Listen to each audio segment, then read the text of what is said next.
وہ انکار نہ کرے، اور معاملہ چھوٹا ہو یا بڑا اسے اپنی میعاد تک لکھ رکھنے میں اکتایا نہ کرو۔ یہ تمہارا دستاویز تیار کر لینا اللہ کے نزدیک زیادہ قرین انصاف ہے اور گواہی کے لیے مضبوط تر، اور یہ اس کے بھی قریب تر ہے کہ تم شک میں مبتلا نہ ہو، سوائے اس کے کہ دست بدست ایسی تجارت ہو جس کا لین دین تم آپس میں کرتے رہتے ہو، تو تم پر اس کے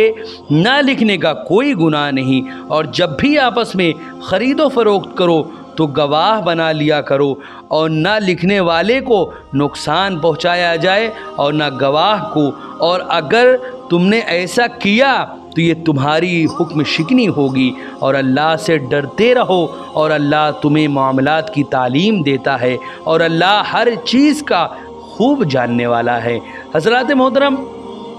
اس کے آگے اللہ رب العزت نے فرمایا وَإِن كُنتُمْ عَلَى سَفَرٍ وَلَمْ تَجِدُوا كَاتِبًا فَرِهَانٌ مَقْبُوضًا فَإِنْ أَمِنَ بَعْضُكُمْ بَعْضًا فَلْيُؤَدِّ الَّذِي اؤْتُمِنَ أَمَانَتَهُ وَلْيَتَّقِ اللَّهَ رَبَّهُ وَلَا تَكْتُمُوا الشَّهَادَةَ وَمَنْ يَكْتُمْهَا فَإِنَّهُ آثِمٌ قَلْبُهُ وَاللَّهُ بِمَا تَعْمَلُونَ عَلِيمٌ۔ حضرات محترم، اس میں اللہ رب العزت نے فرمایا اور اگر تم سفر پر ہو اور کوئی لکھنے والا نہ پاؤ تو اس کے بعد باقبضہ رہن رکھ لیا کرو۔ پھر اگر تم میں سے ایک کو دوسرے پر اعتماد ہو تو جس کی دیانت پر اعتماد کیا گیا اسے چاہیے کہ اپنی امانت ادا کرے، اور وہ اللہ سے ڈرتا رہے جو اس کا پالنے والا ہے، اور تم گواہی کو چھپایا نہ کرو، اور جو شخص گواہی چھپاتا ہے تو یقیناً اس کا دل گنہگار ہے، اور اللہ تمہارے اعمال کا، جو بھی تمہارے اعمال ہیں ان کو خوب جاننے والا ہے۔ حضرات محترم، یہ قرآن مقدس کا ٹرانسلیشن تھا جو ابھی آپ نے سماعت کیا۔ اب ہم انشاءاللہ عز و جل اس کے ایکسپلینیشن اور اس کی تشریح کے بارے میں جانیں گے کہ آخر اللہ رب العزت نے ان آیتوں میں اپنے بندوں سے کیا فرمایا ہے۔ حضرات محترم، اللہ رب العزت نے اس کی تشریح میں جو بھی ان آیتوں میں فرمایا اس کی تشریح یہ ہے کہ حضرات محترم، اس سے پہلی آیتوں میں صدقہ دینے اور سود نہ لینے کا حکم دیا گیا تھا، اور ان آیتوں میں کاروبار اور تجارت میں لین دین کے احکام بیان فرمائے ہیں۔ صدقہ دینا اور سود نہ لینا مال میں کمی کا سبب ہے، اور تجارت مال میں افزائش کا سبب ہے۔ اس سے پہلے رکوع میں سود کا ذکر تھا، اور اس رکوع میں کاروبار میں ادھار کے تحفظات کا ذکر ہے۔ سود قرض کی ناجائز صورت ہے، اور کاروبار میں بلا سود قرض کی جائز صورت ہے۔ صدقہ اور قرض میں ایک دوسرے کے ساتھ حسن سلوک اور تعاون ہے، اور سود میں سنگ دلی اور سرکشی ہے۔ اللہ رب العزت نے سود کو حرام کر کے مال میں اضافہ کرنے کے ناجائز طریقے سے روکا ہے، اور تجارت کو حلال کر کے مال میں اضافہ کرنے کی جائز طریقے کی طرف رہنمائی کی ہے۔ حضرات محترم، اس آیت کو آیت مدائنہ جو ابھی آیت پڑھی گئی یا ایھا الذین آمنوا اذا تداینتم، اس آیت کو آیت مدائنہ کہتے ہیں۔ یہ قرآن مقدس کی سب سے طویل آیت ہے، اور اس سے پہلے والے ایپیسوڈ میں جو میں نے ایک آیت پڑھی تھی یا واتقوا یوما ترجعون فیہ الی اللہ،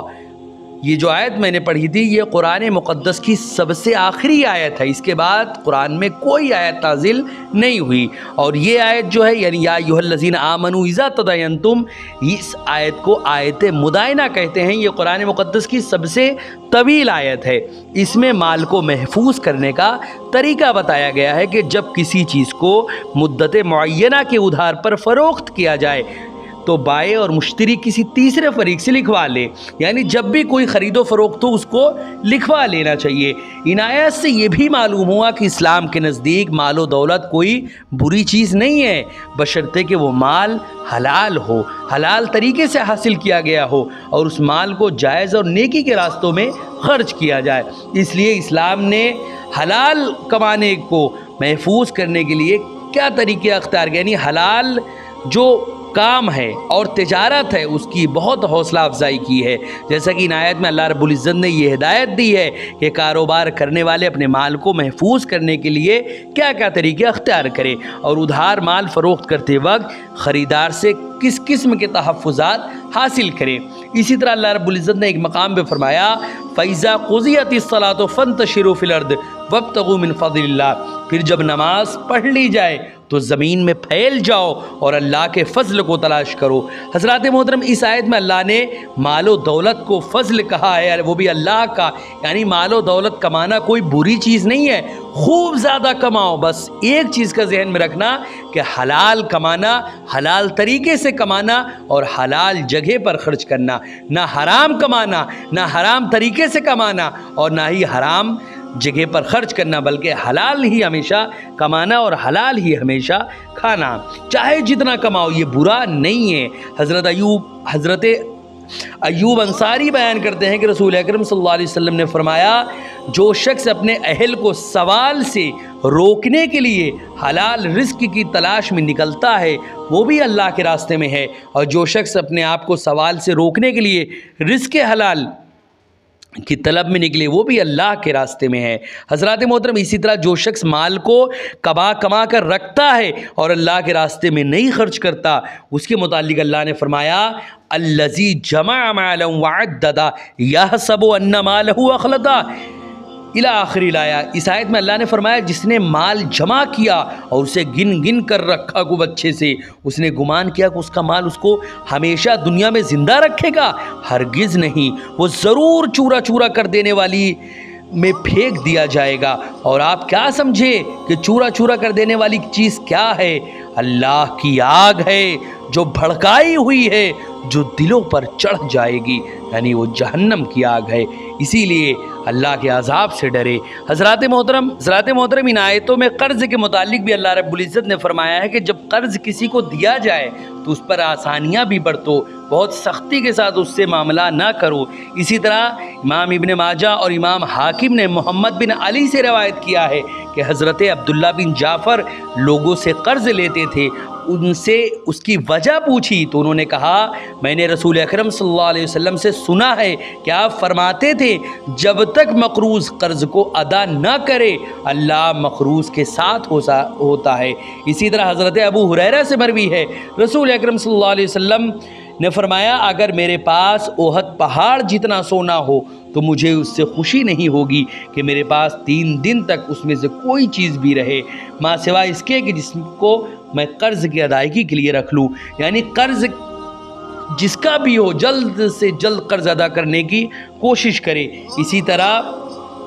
ایک مرتبہ حضرت ابو ہریرہ بیان کرتے ہیں کہ ایک شخص نے رسول اکرم صلی اللہ علیہ وسلم سے سختی کے ساتھ قرض کا تقاضا کیا، آپ کے اصحاب نے اس کو مارنے اور ڈانٹنے کا ارادہ کیا، آپ نے فرمایا اس کو چھوڑ دو کیونکہ صاحب حق کو بات کرنے کی گنجائش ہوتی ہے اور اس کے لیے اونٹ خریدو اور اس کا قرض ادا کر دو۔ صحابہ نے کہا جتنی عمر کا اونٹ اس کو ادا کرنا ہے اس سے زیادہ کا اونٹ مل رہا ہے، آپ نے فرمایا وہی خرید لو اور اس کو ادا کر دو کیونکہ تم میں بہترین شخص وہ ہے جو اچھی طرح قرض کو ادا کرے۔ اس حدیث سے معلوم ہوا کہ مدت پوری ہونے کے بعد قرض کا مطالبہ کرنا جائز ہے، اور قرض خواہ کا مطالبہ میں سختی کرنا بھی درست ہے، اور مقروض کو اس کی سختی کا جواب سختی سے نہیں دینا چاہیے، اور مقروض اصل قرض سے زیادہ ادا کرے یہ بھی درست ہے۔ حضرات محترم، حضرت عائشہ رضی اللہ تعالی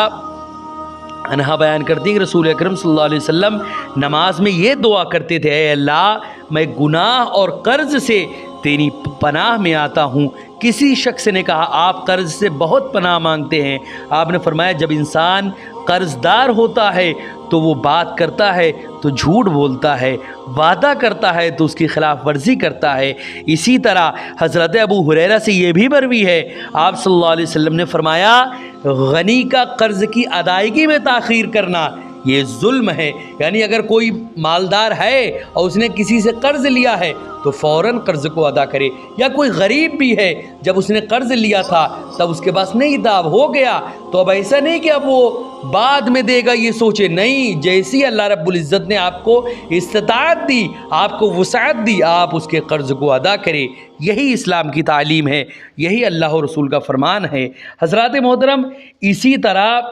اور بھی کئی ساری ایسی روایتیں ہیں جس میں ہمیں قرض کے متعلق کئی ساری باتیں اللہ رب العزت سکھاتا ہے۔ اسی طرح گواہی دینے کے وجوب اور دل کی طرف گناہ کی اضافتیں جو مطلب گواہی کے لیے انسان کو جو پوچھا جاتا ہے تو انسان گواہی چھپا لیتا ہے، اس کے متعلق بھی روایتیں موجود ہیں۔ امام بخاری روایت کرتے ہیں، نعمان بن بشیر بیان کرتے ہیں، رسول اکرم صلی اللہ علیہ وسلم نے فرمایا جسم میں گوشت کا ایک ٹکڑا ہے، جب وہ صحیح ہو تو پورا جسم صحیح ہوتا ہے، اور جب وہ خراب ہوتا ہے تو پورا جسم خراب ہو جاتا ہے۔ سنو وہ قلب ہے، یعنی وہ دل ہے۔ اسی لیے انسان کو اسلام کے مطابق عمل کرنا چاہیے اور اسی کے مطابق زندگی گزارنی چاہیے۔ حضرات محترم، انشاءاللہ نیکسٹ ایپیسوڈ میں مزید ہم اللہ رب العزت کے فرمان، اللہ رب العزت کے احکام، اللہ رب العزت کی باتوں کے بارے میں جانیں گے انشاءاللہ عز و جل۔ نیکسٹ ایپیسوڈ میں بہت ساری باتیں ہم جانیں گے۔ ویڈیو پسند آئے تو ویڈیو کو لائک کریں، شیئر کریں، اور اگر ہمارے محمدی چینل پر نئے آئے ہوں تو اسے ضرور سبسکرائب کر کے بیل آئیکن کو بھی ضرور دبائیں تاکہ اس طرح کی تمام انفارمیٹیو ویڈیوز آپ تک ضرور پہنچے۔ السلام علیکم ورحمۃ اللہ وبرکاتہ۔